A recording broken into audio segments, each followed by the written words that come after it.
Hi guys, welcome to my channel. आज हम पढ़ेंगे आईसीएसई क्लास 6 की फिजिक्स का चैप्टर 3 फोर्स। और अगर आपने चैप्टर 1 और चैप्टर 2 नहीं देखा है तो लिंक डिस्क्रिप्शन में है, जाकर देख लीजिए। So let's start. What is force? आखिर फोर्स होती क्या है? In everyday life, we use the word force to open a door. We either push or pull it. We throw, kick, or hit a ball. Similarly, when we draw a bucket of water from a well, we pull the rope.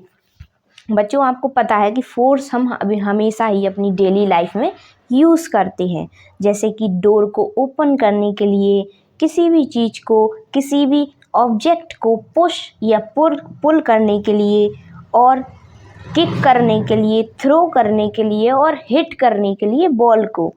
ऐसे ही जब हम कोई well से water निकालते हैं तो हम रोप को पुल करते हैं, अपनी तरफ पुल करते हैं, तो वहाँ भी फोर्स यूज होती है। दिस पुश और पुल इज कॉल्ड फोर्स। यही पुश और पुल जो होते हैं, इन्हीं को हम फोर्स कहते हैं। The direction in which the body is pushed और pulled is called the direction of force.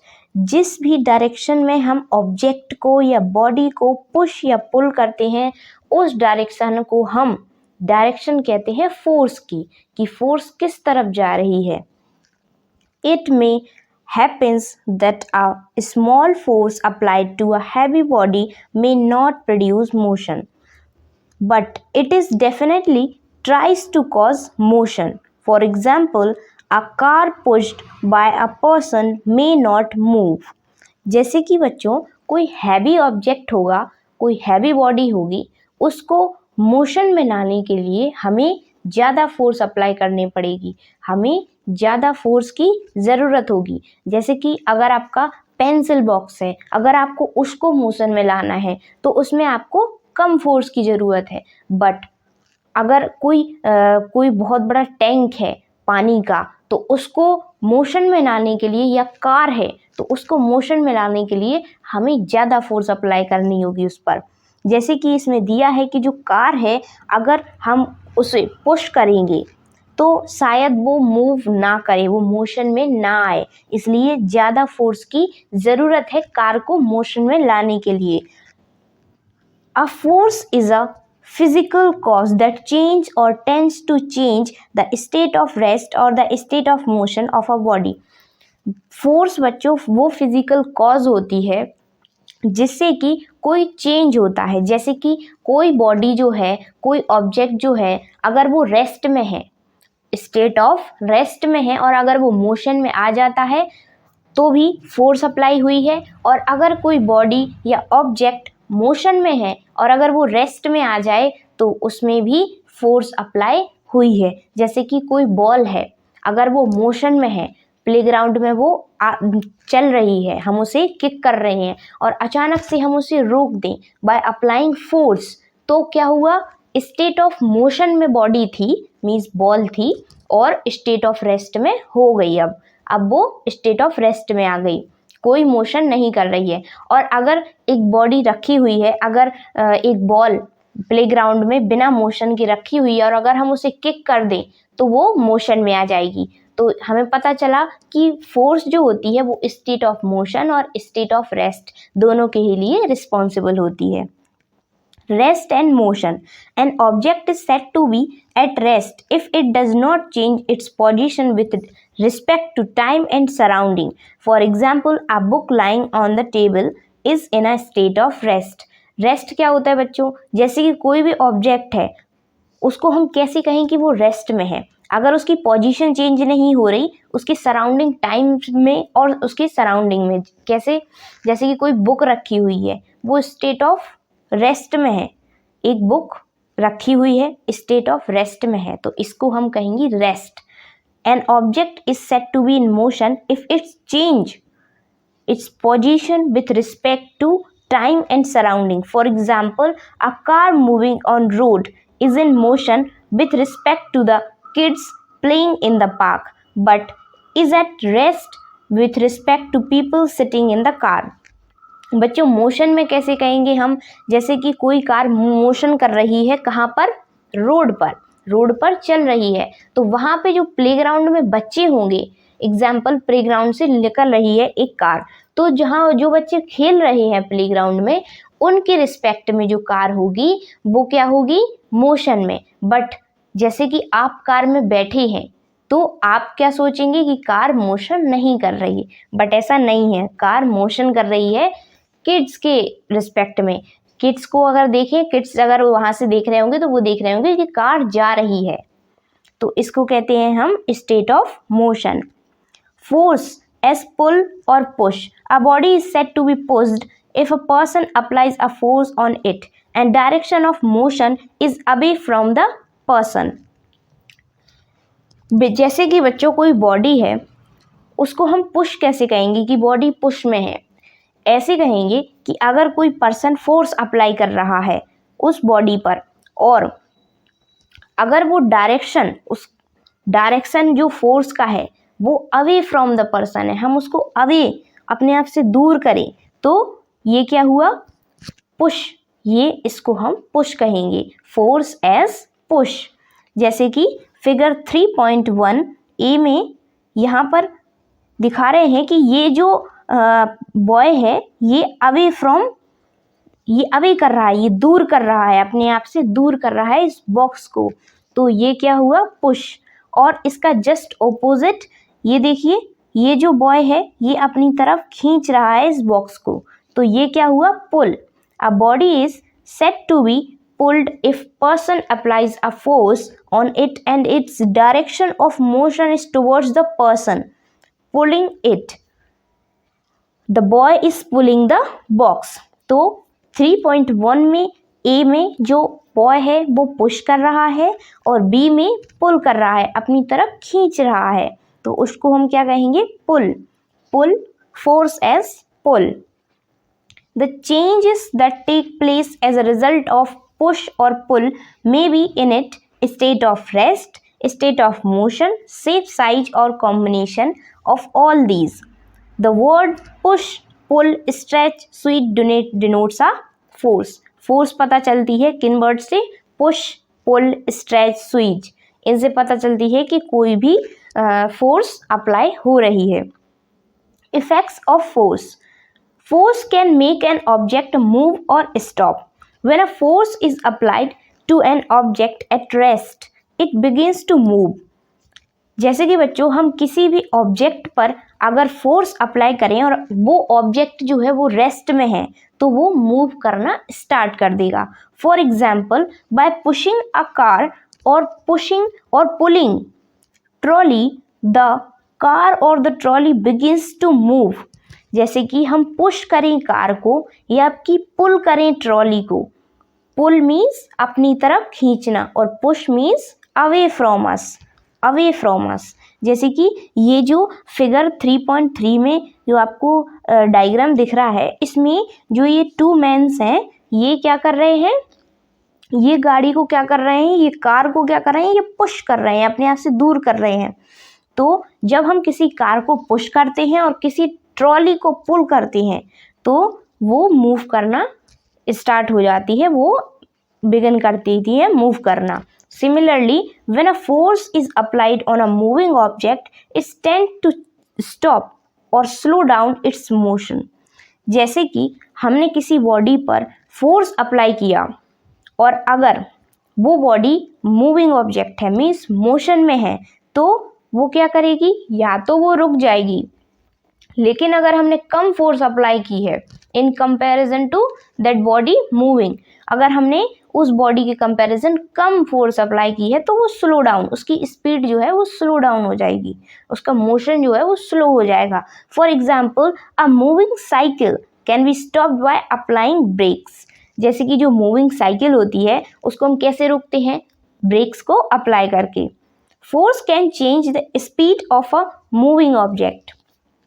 What happen if force is applied to an object that is already in motion? बच्चों तब क्या होगा, जब कोई बॉडी जो है वो पहले से ही मोशन में हो और अगर फिर हम उस पर फोर्स अप्लाई करें तो देखते हैं तब क्या होगा। If the force is applied in the direction in which the object is moving, it begins to move faster. अगर बच्चों हमने फोर्स अप्लाई की उस डायरेक्शन में, जिस डायरेक्शन में कि कोई बॉडी मूव कर रही है, तो उसका जो मोशन होगा वो फास्ट हो जाएगा, वो और मोशन करने लगेगी. If the force is applied in the direction opposite to the direction of force is applied in the direction opposite to the direction of motion, the object slow down. और अगर हमने उसके opposite फोर्स अप्लाई की, example लेते हैं, जैसे कि एक कार है जो कि जा रही है इस तरफ, ओके, और हम फोर्स को अप्लाई करेंगे इस तरफ, तो क्या होगा, कार की जो स्पीड है वो और फास्ट हो जाएगी. और एग्जाम्पल, अगर ये कार जा रही है इस डायरेक्शन में और हमने फोर्स अप्लाई करना स्टार्ट किया इस डायरेक्शन में, तो कार की जो स्पीड है वो स्लो हो जाएगी. वो क्या होगी, स्लो हो जाएगी. मीन्स ओपोजिट डायरेक्शन में हमने फोर्स अप्लाई की, इसलिए कार की जो स्पीड है वो स्लो हो गई. और अगर हम उसी डायरेक्शन में फोर्स अप्लाई करेंगे जिस डायरेक्शन में कि कोई ऑब्जेक्ट मूव कर रहा है, तो उसकी जो स्पीड है वो फास्ट हो जाएगी. तो मूविंग ऑब्जेक्ट पर यही इफेक्ट्स दिखेंगे. For example, a person give a push to the swing to make it move faster, as shown in figure 3.5. देखिए यहाँ पे ये जो फिगर 3.5 है, इसमें एक जो गर्ल है वो पुश कर रही है स्विंग को, तो जो उसकी जो प्लेइंग की पावर है, जो उस स्विंग की पावर है, तो वो और तेज हो गई. लेकिन अगर इसके ही ऑब्जेक्ट, इस ऑब्जेक्ट के ही ओपोजिट डायरेक्शन में अगर हम फोर्स को अप्लाई करें, तो इसका क्या होगा, इसका मोशन कम हो जाएगा. मीन्स इसका स्पीड जो है वो स्लो डाउन हो जाएगी. If person push the swing in the opposite direction, the swing would begins to slow down. Stretch, enrichment. Stretch. A body is said to be stretched if force applied on it increases its length and direction of motion is in the direction of force. बच्चों, stretch कब होता है, जैसे कि कोई भी force apply हो रही है और इंक्रीज हो रही है उसकी लेंथ, किस में, जहाँ पे डायरेक्शन ऑफ फोर्स अप्लाई हो रही है उसी साइड जो है उसकी लेंथ चेंज हो रही है, तो उसे हम क्या कहेंगे, स्ट्रेच. जैसे कि इसमें देखिए आप कि पहले जो एक दिया हुआ है स्प्रिंग, उसमें कोई भी लोड नहीं है, but after load, after hanging load, देखिए इसकी जो साइज है वो चेंज हो गई, इसकी जो लेंथ है वो चेंज हो गई. तो वो उसी डायरेक्शन में चेंज हुई जिस डायरेक्शन में हमारा लोड जो है वो लगा हुआ है, वो फोर्स लगा रहा है, अपनी तरफ फोर्स लगा रहा है.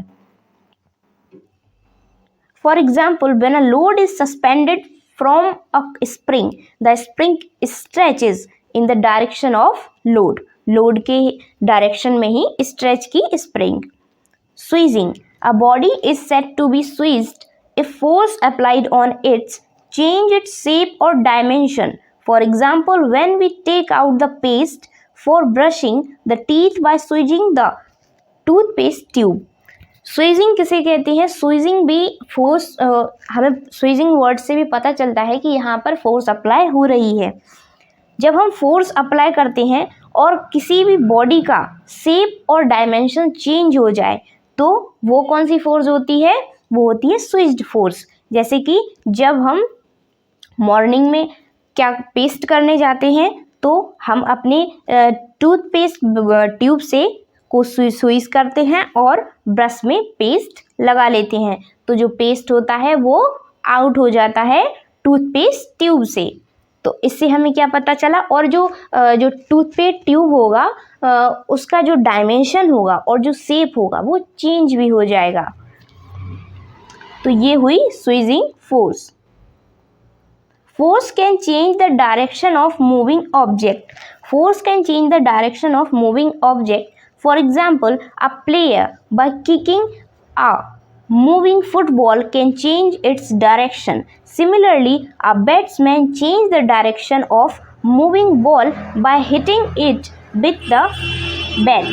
जैसे कि बच्चों फोर्स जो है वो कैसे चेंज करेगी अब डायरेक्शन को, जैसे कि प्लेयर है उसने किक किया किसको, फुटबॉल को, तो उसकी डायरेक्शन चेंज हो जाएगी। ऐसे ही बैट्समैन है, बैट्समैन चेंज कर देता है किसकी डायरेक्शन को, बॉल की डायरेक्शन को, जो कि ऑलरेडी मूविंग में रहती है, तो हिट करके वो डायरेक्शन को चेंज कर देता है बॉल की। ठीक है, जब वो बैट से हिट करता है तो डायरेक्शन चेंज हो जाती है बॉल की। Okay, force can change the shape और size of an object. Force can change the shape or size of an object. For example, the force or flour mixed with water change on applying a force. बच्चों जो flower होता है उसको mix करते हैं जब हम वाटर के साथ, तो उसका शेप और साइज चेंज हो जाता है। The shape of sponge change on pressing. The size of spring change on pulling. The shape and size on an iron strip changes as hammering. The shape of toothpaste tube change on squeezing. जैसे कि इसमें बताया है कि जो spongy होता है उसको हम प्रेस करके उसका शेप चेंज कर सकते हैं, और जो साइज होता है स्प्रिंग का वो चेंज हो जाता है पुलिंग के बाद। जैसे कोई भी लोड उस पर सस्पेंड कर दिया जाए तो उसका जो साइज है वो चेंज हो जाता है। ऐसे ही शेप और साइज आयरन का भी चेंज हो जाता है, आयरन स्ट्रिप का चेंज हो जाता है जब उसे हम हमर करते हैं। द शेप ऑफ टूथपेस्ट, और जो टूथपेस्ट ट्यूब होता है उसका भी शेप और साइज भी चेंज हो जाता है स्क्वीजिंग के बाद। Force applied on object does not change the mass of body. बच्चों जो फोर्स होती है वो शेप और साइज तो चेंज कर सकती है बट मास चेंज नहीं कर सकती। It remains unaffected even its shape और साइज चेंज। मास जो रहता है हर बॉडी का वो उतना ही रहता है जितना कि पहले है, बट शेप और साइज चेंज हो जाता है। शेप और साइज से कोई भी फर्क नहीं पड़ता कि उसका मास इफेक्ट करेगा, नहीं, फोर्स ओनली शेप और साइज को चेंज करेगी, मास को नहीं। सो बच्चों आज के वीडियो में बस इतना ही, आगे के वीडियो में हम कंटिन्यू करेंगे। So stay happy, stay motivated and God bless you all. Have a nice day. Thank you.